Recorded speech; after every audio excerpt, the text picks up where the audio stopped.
ஹாய்ங்க, அனைவருக்கும் வணக்கம். வாங்க இன்றைக்கி என்ன சமையல்னு பார்க்கலாம். இன்றைக்கி நைட்டு டின்னர் அடை தோசைங்க. அடை தோசை சட்னி வைக்க போகிறேங்க. அது எப்படின்ட்டு பார்க்கலாம் வாங்க. நான் இதுக்கு ஒரு டம்ளர் அரிசி ஊற வச்சுருக்குறேங்க. இட்லி அரிசி, கொஞ்சம் பருப்பு போட்டிருக்கிறேன். நீங்கள் இந்த கடலைப்பருப்பு எல்லாமே, உளுந்தம் பருப்பு, சிறுபருப்பு, பச்சைப்பயிறு எல்லாமே போடலாம். ஆனால் இந்த எல்லா பருப்பு போட்டால் அவருக்கு சேராதுங்க. அதனால் நான் பருப்பு மட்டும் போட்டிருக்கிறேன். ஒரு டம்ளர் 3 பேத்துக்கு ஒரு டம்ளர் போட்டிருக்கிறேங்க.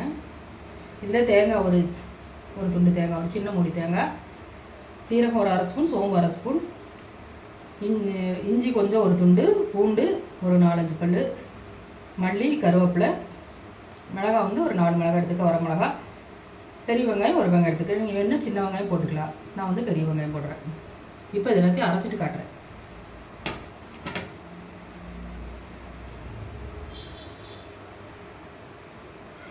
இப்போ அடைக்கி மாவு அரைச்சிட்டேன்.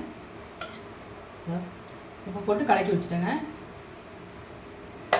இப்போ இதை வச்சுட்டு சட்னிக்கு ரெடி பண்ணிக்கலாம். இது இருக்கட்டும். மாவு புளிக்க தேவையில்லை, உடனே ஊற்றிக்கலாம். சட்னி ரெடி பண்ணிவிட்டு அப்புறம் ஊற்றிக்கலாம். இப்போ இதுக்கு ஒரு புதினா துவையல் வைக்க போகிறேன். இது எப்படி வதக்கி பார்க்கலாம். இப்போ எண்ணெய் ஊற்றிக்கலாம்.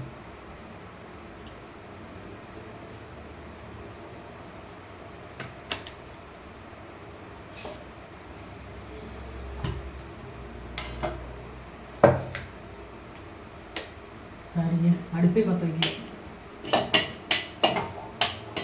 எல்லாத்தையும் இப்படி தான் மறந்துட்டு செஞ்சுட்ருக்கேன்.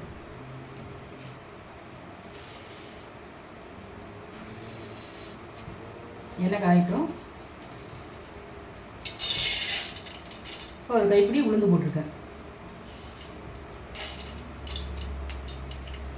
கடலைப்பருப்பு தேவையில்லை, உளுந்தே போதும்.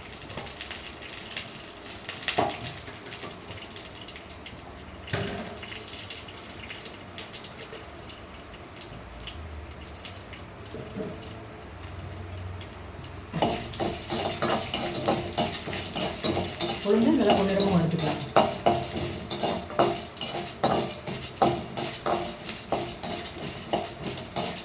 அப்போ தான் டேஸ்ட்டு நல்லா இருக்குங்க. உளுந்து நல்லா வறுத்துக்கலாம்.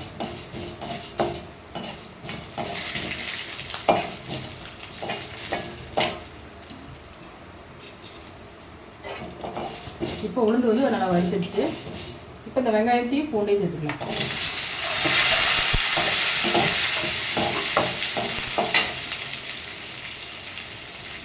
காரத்துக்கு 3 மிளகாய் எடுத்துக்கிறேன், 1 மிளகாய் எடுத்துக்கிறேன். அதையும் சேர்த்துக்கலாம்.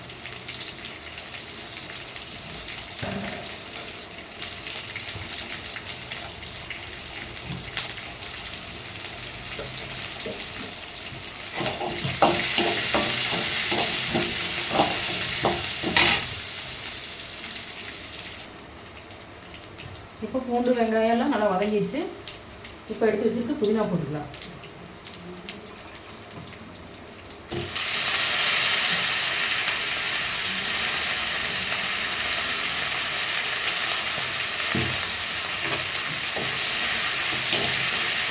இது தக்காளி சேர்க்க தேவையில்லை, நம்ம புளி மட்டும் கொஞ்சம் ஊற்றிக்கலாம்.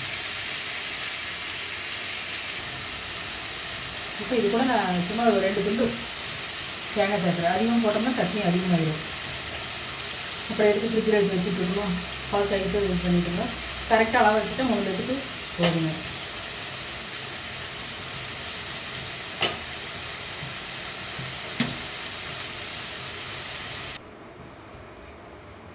இப்போ எல்லாம் வறுத்துட்டேங்க. சூடு ஆற வச்சுட்டு சட்னி அரைச்சிட்டு காட்டுறேன்.